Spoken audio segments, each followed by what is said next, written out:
and Alzheimer's. Dementia is a catch-all term.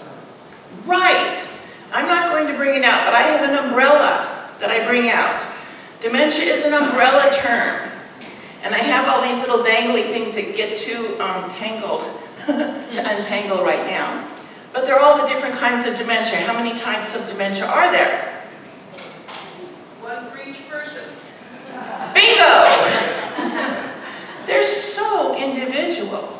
Yes, Alzheimer's is the most prevalent one, but so far they've found over 120. Did you know that there is a pediatric Alzheimer's? Yeah, there are all kinds of things. And did you know that you can have a dual diagnosis? 2 different kinds of dementia at once? There are all kinds of things going on. So, our chore as people who love other people and who are called by Christ to serve is to figure out a good way to get through to people that scare the heck out of everybody else, right? Why is it so scary? Why is it so scary? We're not sharing the same reality anymore. Your reality looks really different than mine. Well, doesn't it anyway? I mean, who's to say that if I say red, you're thinking about the same color I am? Who's to say if you look at the Episcopal flag that you see those colors in the same way I do? I don't know. We agree that they're light blue, red, white, gold fringe. We agree on that. The problem is that with dementia, 2 parts of the brain at least are dying. They're unable to agree so much anymore. And so, it's not so much that their true personalities come forward. Some people, like my mother, are scared to death. Literally scared to death. And become angry, and that's a good way to keep people away, right? Isn't it? Just leave me alone. What are you going to do? Go away. You're going to walk away, right? Any smart person would. But then what do you do? 1, 2, 3, 4, 5. How you doing? Hi. Not still, but not so angry this time, you see? Maybe. It took my mom 4 times. I was sitting down with her one time, listening to Frank Sinatra, whom I don't like. But that's her music. And so I said, hey, Mom, she danced when she was little. Do you want to dance? No. Okay. I know, Mom. Would you like to dance with me? No. How about it, Mom? Would you like to dance with me? And by the 4th time, she had gotten dance into her head and stood up, and we just held each other and swayed to the music. And it's one of my most precious memories with her. I had to give her time to understand. Then after she died, I found this wonderful person named Teepa Snow. And Teepa has really great ways of helping without being helpful. You know what I mean? I just wanted to help. I just wanted to help. And then I get frustrated, don't I? And then you got 2 frustrated persons, what happens? Nothing good. Nothing good. Okay, so there are 3 kinds of caring. I mean, here's the first, and I've seen this at church. I couldn't believe it. All right, come on, come on, come on, come on. It's time to go. Come on, we have to go this way. Come on. What's his face look like? Confused. Yeah, confused, not very happy. That's called, my mind just went blank. Taking, thank you. Caretaking. I'm taking control. I've got the checkbook. I've got the car keys. I'm taking control. Helpful? No, not really. And then there's the other one, wherein a person who has dementia hears about every 4 words you're saying. And if you talk quickly at them, they don't hear much at all. They don't really get what's going on. So I'm going to tell him it's time to take his shirt off and go to the bathroom and get in the shower. Right?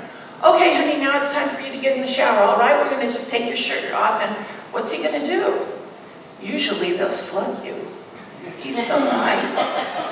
Right? Boom! Get away from it. Or if I go for his pants. Woo! That's called caregiving. I was just trying to help. I'm trying to give him care that he doesn't want at that moment. He doesn't understand. My mother used to say, she had a great way to do it. I took a shower yesterday, which ends discussion. Why was that so hard for her? Because you have to take your clothes off. Hopefully you know how to unbutton a button still. You have to be in the correct room. You have to turn the water on and adjust it so it's a good temperature. You have to get in, get soapy, rinse off, turn the water off, get out, dry off, and put on new clothes. Too much. I took a shower yesterday, and she wouldn't accept anybody helping her, you see? So that's care giving. You know what? Give it to them, because I'm not the giver, he's not the receiver. We're partners in this. And that's what Teepa Snow figured out. Care partnering, you're not being helpful, you're being useful. You see the difference? Is this of any use whatsoever? If it's not, don't do it. Does it really matter if they stay in bed until 12? No. Does it matter if they play like Morticia and cut the tops off all the flowers? Who cares? You know, in a grace, you're not doing that right. Well, you know, different reality, people.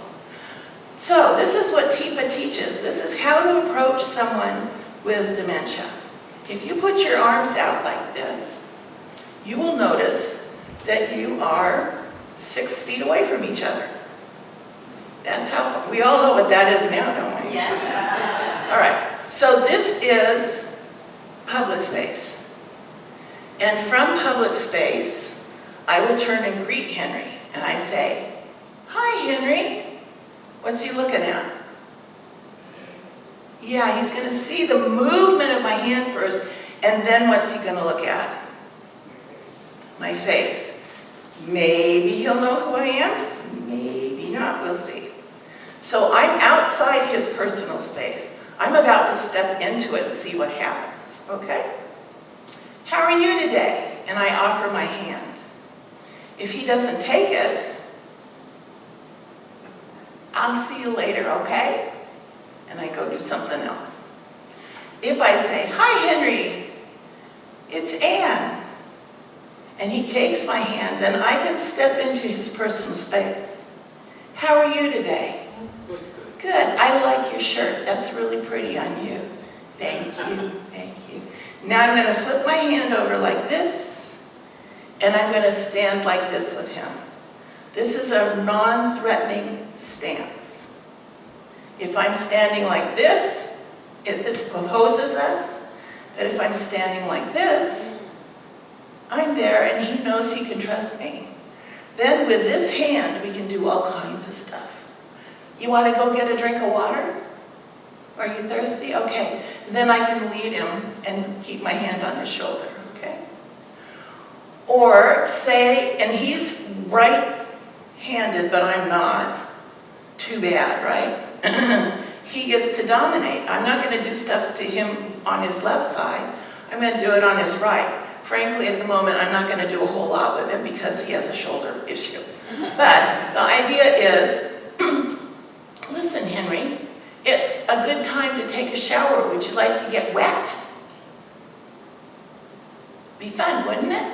Shower? Yeah, you like to shower.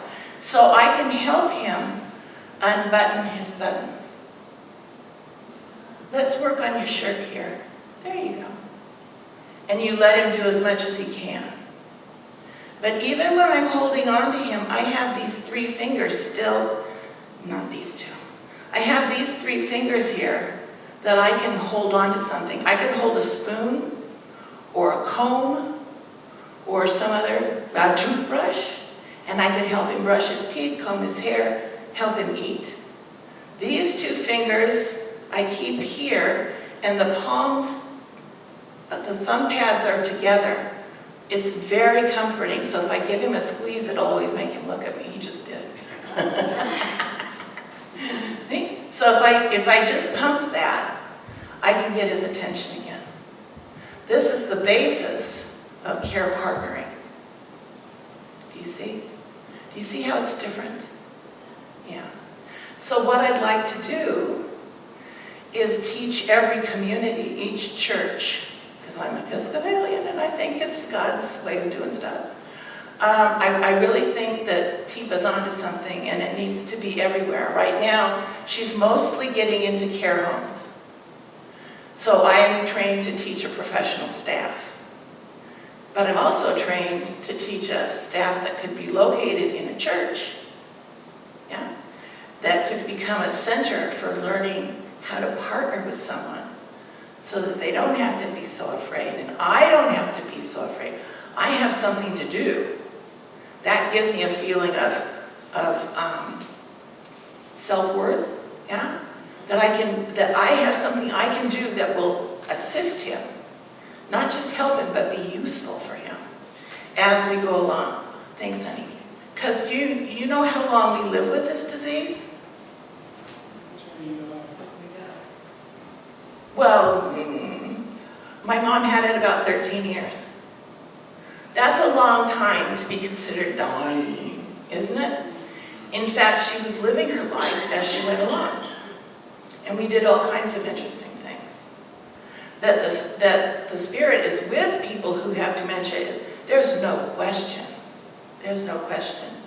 At the very end of my mother's life, I could have run in front of her, I could have walked slowly in front of her, stark naked, and she would not have known anybody was there because her brain stem was destroyed. She could see, but she didn't know what she was looking at. She couldn't interpret it. See? So I went up to her and I said, "Hi, Mom, it's Ann. I just did this by accident."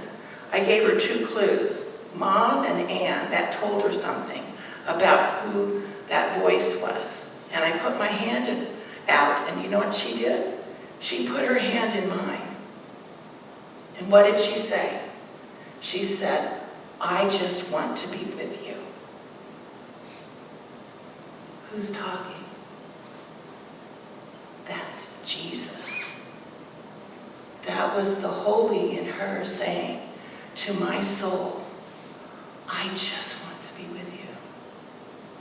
And there will be many moments like that if we learn to control our own anger and frustration, if we learn to deal with our grief, and that's what the grief groups and support groups are for, that we don't blast all of our upset onto the person we're trying to become useful for.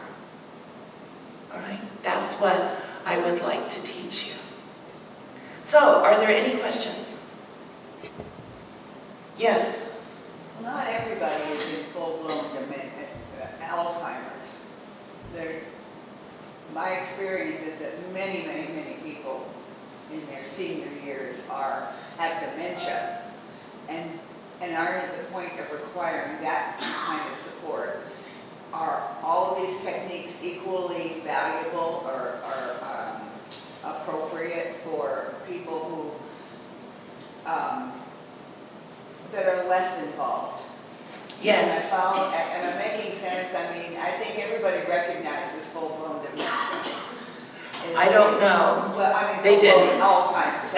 They really don't. Well, I'm sure. But yes, I get what you're saying. In the early stages, if you start using this technique from the early stages, it will become something familiar. What happens in the later stages is that something new is not acceptable. "Hey, Mom, you want to get up and dance?" No way. I don't know what that is. I don't want anything to do But with I'm it. thinking like you talk in the early stages of how you speak, of the language you use. You speak slow, a little more slowly, not as many words. All of those would be applicable At prior to any stage. any stage. It's kind of like being pregnant. You're either pregnant or you aren't. You know what I mean? So yeah, and the earlier you start with this, the more familiar it becomes and the better it is. They stick with what they know. And what they know is slowly going away. So what you hear in the medical community is doctors' fears. They're just as scared of this disease as anybody else. And they have this scale where you're declining and you become like a child. Do you know a 2-year-old who can drive a car? Knows what money is? Has had sex? That doesn't go away, by the way. No, of course not. They're not becoming like children. That's not what happens at all. So Teepa found another way to talk about it. She talks about it as a gem, a gemstone. Because a gem that is put in the correct setting is going to shine, isn't it? So instead of talking about, oh, this decline, she says it's like a gemstone. The first gemstone is a sapphire, true blue. Aging, but doing okay. That's not demented yet. Okay, just fine. That's probably where most of us are, right? The next one is diamond. It is multifaceted. It's very shiny and bright. It will cut you if you aren't careful. Yeah? These are the people who have to be in charge. They are people in authority, and they have to be in charge. Doctors turn into diamonds around demented people. I know you don't. Your disability terrifies me, is kind of the way it goes. Or they're the leader of the pack. You know, like the girl gang, they're the leader. Then comes emerald. What do you know about emeralds? Mine too. Okay, they're beautiful. The green means go. They're on their way. They're going. They're busy, busy, busy. But there are many flaws in emeralds, aren't there? Yeah. So the flaws are starting to show up. Ruby. No, amber is next. Amber. What's amber? In a stop sign. Amber. Caution. Caution. Slow down. They're getting slower. Their senses are heightened, especially their hands. They want, whatever they see, they want to touch. So, for example, Teepa will go up to you and say, "Hi, honey, it's so nice to see you. I like I like that necklace so much." Or they'll, if you've got your badge hanging here, guess what they're going to grab? So you always put your name tag up by your face. And they're tactile. So what do you do with people that are tactile? Give them stuff to play with. I make these mazes. It's a piece of fabric with a maze in it and a marble. And you can foodle with it. It's really fun. So that's more, and they want to eat. Guess what they want to eat? Candy. Why? Because the brain runs on sugar. And it figures that if it gets more sugar, it'll work better. Which is not the case, but they get a sweet tooth. Okay? Then we get to Ruby. Ruby is what? Stop. If there's someplace, they're going to have a hard time going someplace else. I'm going to try to make Henry stand up. Okay? Come on, honey, we gotta go. You gotta get, come on. No, please, bring your leg around here, and I'm gonna hurt him, aren't I? Or somebody who's in bed, you're trying to get him up. You're gonna wet the bed, get out of bed. He's not gonna go for that. But if I go through the whole thing, and I introduce myself, and I make sure he knows who I am. Hi, sweetie, how you doing? Would you like to come with me right now? You better say yeah. You'd like to come with me? Okay, so let's play row, row, row your boat. All right, here you go. Row, row, row your boat. gently down the stream. Merrily, merrily, merrily, merrily, life is but a dream. Go, woo, woo, and you give him some movement to get him going. Problem is, once you get him going, you can't really stop him. Wait, can we stop now? Thank you. He's very cooperative now. So Ruby is stopped. It's hard to get going. It's hard to make it stop. It's the second to the last phase. So we speak very slowly. We don't push them around. We don't pull and push and make them do anything because it'll hurt them. The last stage, and my mother didn't get to this one, is called a pearl, which I'm sure she got that because of the pearl of great price. But what's on the outside of a pearl? A really ugly shell, right? A really, really ugly, clammy sort of shell. It's all scraggly and curled up. Quite often these people are all curled up and they're in a fetal position. They have to be cleaned in the bed, you know, the way that people have to be cleaned. How are you going to do that? Well, if you try to push their legs apart, ow, ow, ow, and they'll start screaming because it hurts them to do that. The muscles are all contracted. But if you're very careful, and there are many techniques of TIPAs that do this, the clamshell will open just a little bit and you'll get a glimpse of that pearl. Quite often, this is done with music. Music has a way of, well, it's part of the brain that doesn't go away quite as quick. And it helps people relax. So sometimes you'll get a little glimpse of that pearl, and that will be that true inside person. Just what my mother showed me when she said, I want to be with you. So all through these stages, there are techniques. It's a matter of awareness. What I do as a consultant is help families figure out where in that process their loved one is. I don't usually listen to what their doctors are telling them because the doctors are scaring them. Yeah. But when I've been at the bedside of someone with late stage dementia, I've just sung to them. It was beautiful. One time I did this with someone who had been paralyzed. The first time I went to see her, she was in the nursing home, and I'm trying to talk to her like an idiot. I'm trying to talk to her, and she finally just rolled her eyes. She could do that. She could roll her eyes. I said, okay, I'll do it. So I go to her house later, and she's in a bed. She can't move all this time, but her brain's still there. And so every time I went, I took a hymnal with me and sang because she'd been in the choir, and I sang the hymns I thought she'd like, the most familiar ones.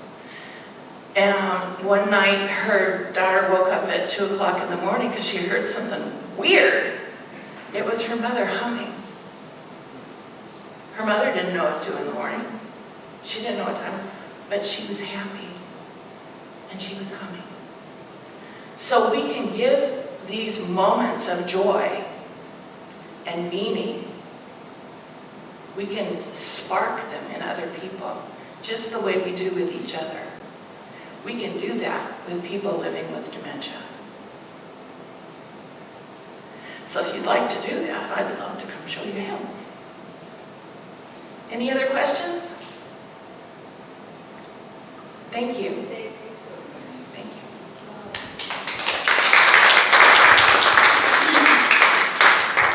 Thank you. Very, very interesting. And just Announcements? just Keep one it question really short. George, just one question for Ann. Yes. One thing for Ann. For those of you who don't know, and I think it may be obvious, Ann is going to be helping us to put together a program at St. Barnabas to address some of these issues. We're formulating it now, and we hope to launch it in the fall. It's the brainchild of Margaret